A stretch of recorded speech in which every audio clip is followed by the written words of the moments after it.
प्रदेश की लोकसभा चुनाव के नतीजे कल आने वाले हैं। ये बड़ी खबर, काउंटिंग का काउंटडाउन अब शुरू हो चुका है। मध्य प्रदेश की 29 सीटों पर कल काउंटिंग होगी। सुबह 8 बजे से वोटों की गिनती होगी। पहले डाक मतपत्रों की गिनती होगी, फिर ईवीएम में बंद प्रत्याशियों की किस्मत खुलेगी। दिग्विजय सिंधिया और नकुल नाथ पर सबकी नजर बनी हुई है। ये बड़ी खबर, आपको बता दें कि ये प्रत्याशी जिन सीटों से लड़ रहे हैं वो सीट काफी ज्यादा हॉट मानी जा रही है, काफी ज्यादा सुर्खियों में मानी जा रही है। सिंधिया, आपको बता दें, दिग्विजय सिंह भी राजगढ़ से चुनाव लड़ रहे हैं कांग्रेस की तरफ से और नकुलनाथ छिंदवाड़ा से, और वहीं सिंधिया की सीट पर भी यहां लोगों की निगाहें गड़ी हुई हैं। मध्य प्रदेश में हालांकि जब से एग्जिट पोल आए हैं तब से उन नतीजों से कहा जा रहा है कि मध्य प्रदेश में 29 की 29 सीटें, यानी कि बीजेपी मध्य प्रदेश में क्लीन स्वीप कर रही है। वहीं दूसरी ओर तमाम नेताओं की बयानबाजी का दौर भी अब शुरू हो चुका है।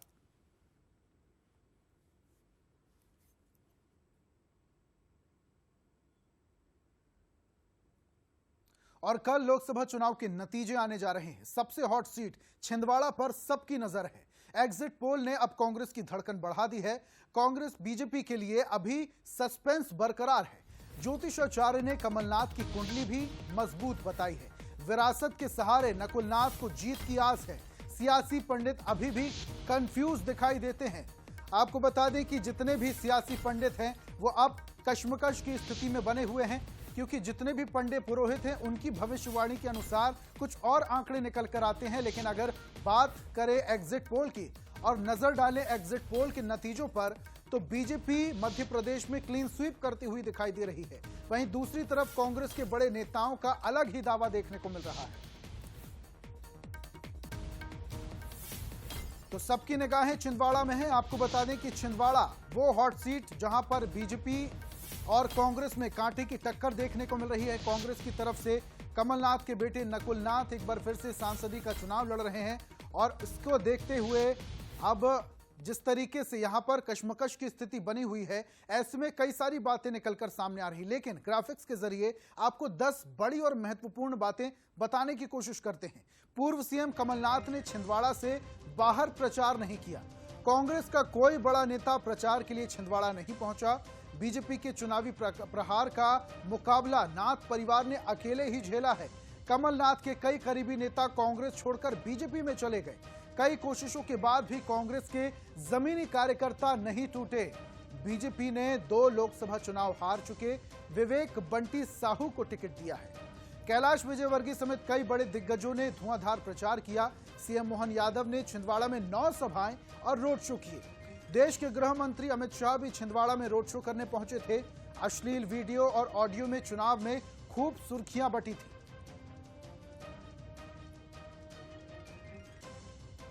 और ज्यादा चर्चा के लिए न्यूज रूम से हमारे एग्जीक्यूटिव एडिटर मनोज सैनी जी जुड़ चुके हैं। सीधा उनका रुख करते हैं। मनोज जी, यहां पर छिंदवाड़ा जो कि काफी ज्यादा हॉट सीट मानी जा रही है, बीजेपी ने जितनी भी मशीनरी उनके पास थी सब इस्तेमाल कर ली, लेकिन अब यहां पर जो सियासी पंडित पुरोहित हैं उनके आंकड़े कुछ और दिखाई देते हैं। क्या लगता है आपको, इस बार ये कश्मकश की स्थिति कितनी ज्यादा होने वाली है छिंदवाड़ा में? देखिए, यदि छिंदवाड़ा चुनाव जीतती है भारतीय जनता पार्टी तो 45 साल का जो वनवास है वो खत्म हो जाएगा। लगातार वहां से नकुलनाथ कमलनाथ चुनाव जीतते रहे और नकुलनाथ का ये दूसरा चुनाव है। महत्वपूर्ण बात यह है कि छिंदवाड़ा से नागपुर की दूरी भी बड़ी कम है, तो ये सस्पेंस भी बना रहा और विचार भी होता रहा इस पर कि आखिर छिंदवाड़ा तक क्यों नहीं पहुंच पाते। पर इस बार भारतीय जनता पार्टी ने बहुत मेहनत की। 2023 में जब सबसे पहले अमित शाह वहां पहुंचे थे, उसके बाद जेपी नड्डा, दोनों को कवर करने मैं भी गया था, तो उसके बाद ये लग रहा था कि भारतीय जनता पार्टी ने इस बार छिंदवाड़ा जीत के लिए अपनी पटकथा लिखना शुरू कर दिया, और वो दिखाई भी दिया। संघ भी लगा, तमाम सारे लोग, और इसीलिए जो अलग अलग पंडित विश्लेषक जो कह रहे हैं, लेकिन ज्योतिषाचार्य जिनका आप जिक्र कर रहे हैं वो कुछ अलग बात कह रहे हैं। शरद जी भी कई बार गए हैं, मेरे साथ जुड़ रहे हैं, छिंदवाड़ा पर लगातार उनकी नजर रही, और अंतिम जब चुनाव प्रचार चल रहा था उस दौरान नकुलनाथ के साथ, कमलनाथ के साथ आपने भी बात की, वहां लोगों से, मुस्लिमों से भी बात की। शरद जी, क्या अब वो बहुत सारी चीजें ऐसी नहीं दिखाई दे रही क्योंकि कुछ घंटे शेष रह गए, बल्कि इस समय तक तो तमाम तरह की तस्वीरें साफ हो गई होंगी, किसको कहाँ जाना वो उस पर हम बात कर रहे होंगे, लेकिन क्या लग रहा आखिर छिंदवाड़ा को? जब ज्योतिषों से आप बात करते तो कुछ अलग बात होती है, एग्जिट पोल कुछ अलग कहते हैं, और जब आप जमी पर पहुंचते हैं तो वहां के जो एग्जिट पोल अपने आप में दिखाई देते हैं वो कुछ अलग कहते मैं हैं। एक चीज नहीं समझ पाया, बीजेपी की एक रणनीति मुझे मध्य प्रदेश में नहीं समझ में आई और वो छिंदवाड़ा को लेकर थी। ये थोड़ी चौंकाने वाली बात लग सकती है, लेकिन मैं इसको पुरजोर तरीके से कहूंगा। और मुझे ये समझ में नहीं आया कि जिस छिंदवाड़ा को जीतने के लिए 45 साल बाद आप इतना जोर लगा रहे थे, वहां से शिवराज सिंह चौहान क्यों नहीं उतरे? वहां से मुंबई फिल्म इंडस्ट्री का कोई सितारा क्यों नहीं उतरा, जबकि ये सब बीजेपी के लिए चुटकी बजाने का काम था। जी, आप जब इतना जोर लगा रहे हैं तो विधानसभा में पराजित प्रत्याशी बंटी साहू को वहां से क्यों उतार रहे हैं? मैं नहीं कह रहा हूं बंटी साहू कमजोर प्रत्याशी, हो सकता है इस चुनाव में वो जीत जाएं, लेकिन जीत हार का अंतर ये बताएगा कि टक्कर बहुत क्लोज थी। नकुल नाथ कमजोर हुए हैं, कमलनाथ जी कमजोर हुए हैं छिंदवाड़ा में। कारण साफ है, लोगों का मानस है विकास के लिए अब मोदी जी के साथ जाना। 45 साल हम कमलनाथ जी के साथ रहे, हमने 19 में भी उनका साथ दिया जबकि बीजेपी की सरकार थी, 14 में भी हमने कमलनाथ जी का साथ दिया, बीजेपी की सरकार थी। अब थक गए, अब हमें विकास चाहिए। हम जहां भी जाते हैं लोग कहते हैं कमलनाथ जी को जिताओगे, जिताओगे तो ठीक है, थोड़ा रुकना अटकना पड़ेगा। इस तरह की बातें सुनी गई वहां। लेकिन मुझे लगता है ये 100% जीत में बदल जाती बात अगर वहां बंटी साहू की जगह कोई ऐसा प्रत्याशी उतरता जिसका अपना ऑरा होता। जैसे स्मृति ईरानी को आपने अमेठी में उतारा, क्या आप कल्पना कर सकते हैं कि स्मृति ईरानी की जगह कोई और ये कारनामा कर सकता था, उत्तर प्रदेश का कोई वरिष्ठ नेता बीजेपी का? तो ये चीज मैं जरूर नहीं समझ पा रहा हूं और इसीलिए मैं ज्योतिष जी की बात पर नहीं जा रहा हूं, मैं किसी और की बात पर नहीं जा रहा हूं। लेकिन मैं मान रहा हूं कांटे की टक्कर है, बराबरी की टक्कर है, लेकिन पलड़ा अभी भी कांग्रेस के पक्ष में शायद हो सकता है। बहुत आपने दिलचस्प बात कही है, लेकिन शरद जी कई बार हम देखते हैं कि मतदाता भी आजकल बड़ा महत्वाकांक्षी, मैं ऐसा नहीं कहूंगा, लेकिन मतदाता भी नफा नुकसान समझता है। एक तरफ कमलनाथ सहानुभूति की बात कर रहे थे, ये सच है कि कमलनाथ दिग्विजय सिंह का ये चुनाव राजनीतिक दृष्टि से अंतिम हो सकता है, खासकर फील्ड की दृष्टि से संसदीय क्षेत्र में।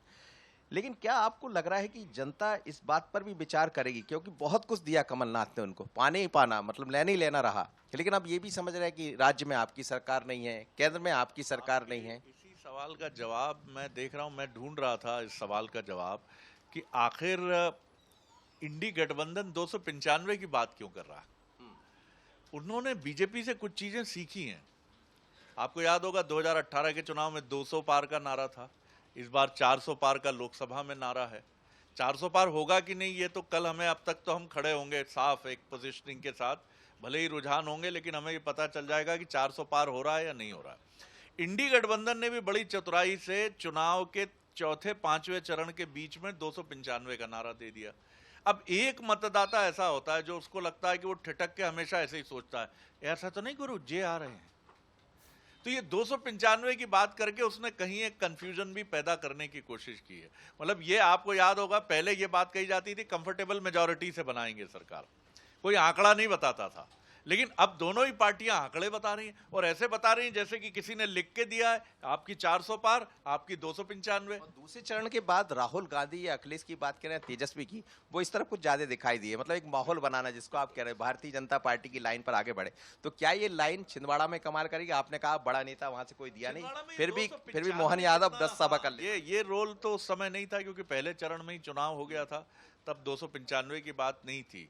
लेकिन फिर भी कहीं क्या कुछ मतदाताओं के मन में ये बात होगी कि राहुल गांधी मेहनत कर रहे हैं, परिश्रम कर रहे हैं, तीसरा टर्म है, क्या स्थिति होती है, इसको भी अगर हम हटा दें। लेकिन फिर भी मैं अपनी पुरानी बात पर आऊंगा कि मुझे लगता है कि अगर आपको बिल्कुल श्योर तरीके से ये जीतनी थी तो आपके पास एक मजबूत प्रत्याशी होता तो शायद कोई बाधा नहीं थी। 37,000 का पिछला 2019 में हार जीत का अंतर था और सिर्फ 37,000 से कुछ अधिक मत लेकर नकुलनाथ जीते थे। आप एक दमदार मतलब चमकदार, जिसको दमदार नहीं, आई वुड से कि चमकदार, ग्लैमरस एक प्रत्याशी उतार देते, क्योंकि ये मैंने छिंदवाड़ा में बार बार सुना मनोज कि बंटी साहू अच्छे हैं, लेकिन और अच्छा होता तो और अच्छे होते, और अच्छा प्रत्याशी होता तो और बढ़िया। खुद कैलाश जी लड़ जाते, खुद प्रहलाद पटेल जी लड़ जाते, लेकिन शायद ये अभी विधानसभा कैबिनेट मंत्री का दायित्व है। लेकिन फिर भी मुझे नहीं लगता बीजेपी के पास कमी है प्रत्याशियों की। आपने बहुत दिलचस्प बात, इस पर हम पहले भी बात की है, लेकिन ये सच है ऋषभ कि जिस तरह का ये बड़ा सवाल है अपने आप में कि बड़ा चेहरा, बड़ा प्रत्याशी भारतीय जनता पार्टी ने वहां से क्यों नहीं दिया।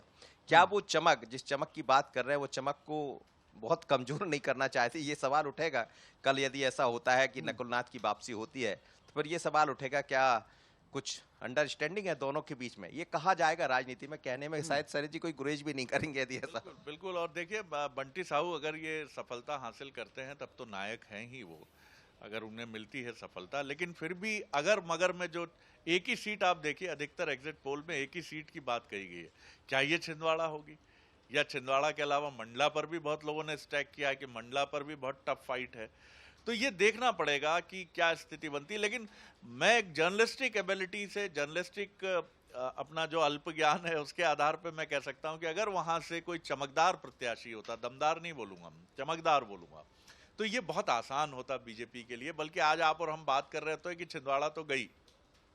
वैसे ही बड़े एग्जिट पोल ये कह रहे हैं कि बड़ी कांटे की टक्कर है, लगातार फील्ड में गए कांटे की टक्कर दिखाई दे रहा है। लेकिन जैसे शरद जी कह रहे हैं निश्चित रूप से कोई चमकदार चेहरा होता तो टक्कर नहीं होती, बल्कि ये कह रहे होते कि इस बार तो शक्कर भारतीय जनता पार्टी यानी मीठा जो है वो बीजेपी के मुंह में जाने वाला है। लेकिन इंतजार कीजिए, ये लोकतंत्र है और लोकतंत्र में सबसे बड़ा अधिकार जनता के हाथ में होता है। हम सब बातें करते हैं, एग्जिट पोल पर चर्चा करते हैं ऋषभ, लेकिन इंतजार की घड़ियां समाप्त हो जाएगी सुबह 11-12 बजे और फिर हम ये कह पाएंगे कि आखिर लाइन जा कहां रही। पर छिंदवाड़ा बहुत दिलचस्प। बिल्कुल मनोज जी, और इसके अलावा देखिए ज्योतिषाचार्य जो कुछ भी कहें और सियासी पंडित जो भी कहें, असली नतीजे तो कल ही आ जाएंगे और कल जो रुझान आएंगे उसको सबको एक्सेप्ट करना ही होगा। बहुत बहुत शुक्रिया मनोज जी हमारे साथ चर्चा में शामिल होने के लिए। शरद जी आपका भी बहुत बहुत शुक्रिया अपने तर्क रखने के लिए और इस चर्चा में शामिल होने के लिए।